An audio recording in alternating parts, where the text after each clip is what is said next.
Partie 4. Les difficultés de la monarchie sous Louis XVI. Pourquoi la monarchie française est-elle en crise sous Louis XVI? Grand A. L'inspiration américaine. En 1775, les 13 colonies britanniques d'Amérique du Nord se révoltent contre l'Angleterre. Elles proclament leur indépendance le 4 juillet 1776. La France vient en aide aux insurgés, en envoyant des troupes sous le commandement du marquis de Lafayette.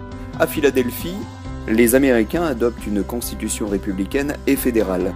Les pouvoirs sont partagés entre un président de la République et un congrès élu démocratiquement par des citoyens électeurs.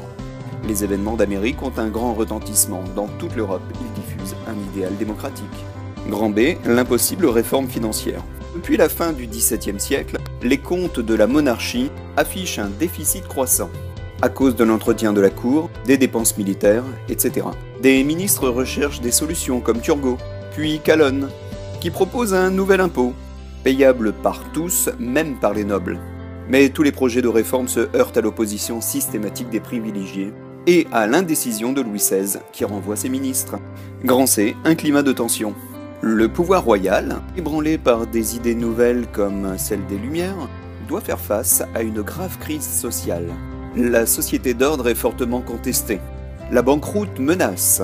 En 1787-1788, une crise frumentaire aggrave la situation.